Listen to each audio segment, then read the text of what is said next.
best brother I could have ever asked for. He was everything you hoped a big brother would be. He would constantly be roughhousing with me or making fun of me for how many girlfriends I had or something else in that area.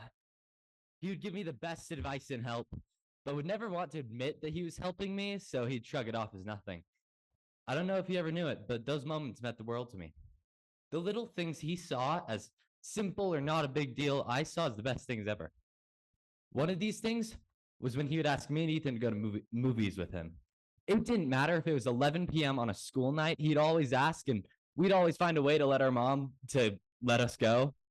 I remember one night I was just about to get ready for bed. It was like 11:30 at night, and Cameron called me. He asked if I want to go see The Amazing Spider-Man 2 in Sandy.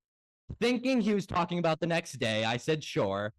He immediately said, "Great, previews start in 15 minutes. Go run, tell mom, grab Ethan, grab the mugs, and run outside. I'll be there in 5." Though it may have been one of the most stressful moments of my life, that night was one of the best. And over the past couple of years, this had become a common occurrence where we'd randomly get asked to go to a movie with him. So common, in fact, we had a whole system set up for when we got to the theater. He would drop me and Ethan off right up front with his card, the popcorn bucket and the mugs, where we would run in while he parked, buy tickets, pick good seats, none of that up close garbage, he would always say. Pay for the popcorn, drinks, and 2 boxes of candy of our choice to share, then meet him outside the theater. I don't know what it was, but he always made that drill feel so cool, like we were in a bank heist or something. These nights were my favorite nights of the week, but to Cameron, this was just a good time to see a movie with his brothers. Another one of the little things he would do for us was, of course, ask if we wanted to play Fortnite with him. We could play for hours on end, sometimes with Luke and Tyson, sometimes just the 3 of us. But that was another thing where our lack of a sleep schedule came into play, because Cameron could call me or Ethan at midnight to play. Majority of the time we could, because the other one of us was up doing homework. He was always down to play and was always the one to tell us about hidden features or Easter eggs inside the game. But in the end, it wasn't just a game, but a place to talk and connect. I gained some of the most useful advice when it came to school and friends on the Fortnite voice chat. I don't know if Cameron ever realized, but I didn't hop on every night for the game. I'm really bad, but I hopped on to talk to him and clear my head. At the end of a rough day, that was the best thing to do, because I could distract myself and wind down by goofing around on a video game with my brother. While we had some great times, Cameron, Ethan, and I, there were some amazing experiences I had just one-on-one with him. There was a time the week after he started working at Chick-fil-A where we were driving together, and he stopped at Chick-fil-A to teach me the infamous order. You'll hear this from a lot of people. It's a spicy chicken sandwich, take off the pickles, add pepper jack cheese.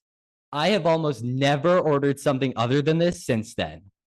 He introduced me to so many of my favorite things, including music artists, TV shows, movies, and musicals.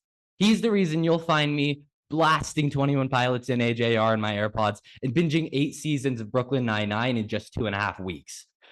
He made sure that his favorite things were shared with me, and he made sure I knew the reasons why they were so great. He put so much thought into all of his opinions, you can never prove him wrong about stuff like that. It was always astounding to me how much he cared about things he was passionate about, though sometimes he would act like he didn't. Like I said before, Cameron was always super helpful when it came to anything I needed help or advice with. I specifically remember one day he was driving me down to my voice lesson. I had just been cast as Harold Hill in The Music Man with only 2 weeks to memorize, and he kept getting tracks added to swing for in Shakespeare in Love at West Valley Arts. So we left about an hour early for my lesson to practice. We sat in the parking lot for the full hour, switching off scripts and quizzing each other on our lines, and giving notes about acting. Without that help, I would have struggled far more in that show, and overall probably wouldn't have been memorized. For anyone who knew him, even if you just met him for a second, you knew anytime you were with him, it was going to be a great time. He found a way to make everything fun and lighthearted, no matter the situation. Ethan and I loved going to sleep at his apartment because we knew he would make it the best time ever. One time when we slept there, he showed me and Ethan one of our new favorite snacks, a Nutella panini.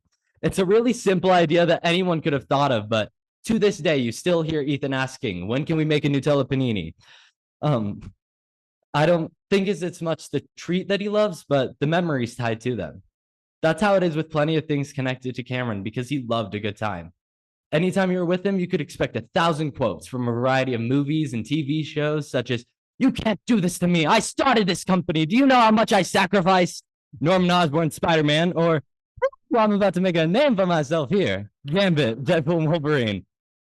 Now, I know he never put that last one into context and he always meant it as a joke, but I think it represents what he did perfectly. He truly made a name for himself while he was here. We'll all remember him as the fun loving, hardworking, humble guy who made a difference in all of our lives. I was blessed to have grown up with him as not only my big brother and example, but as my best friend. I look up to him so much. He lives the life that I want to lead. I love you, Cameron. I hope I can make as much of a name for myself in my time as you did in yours.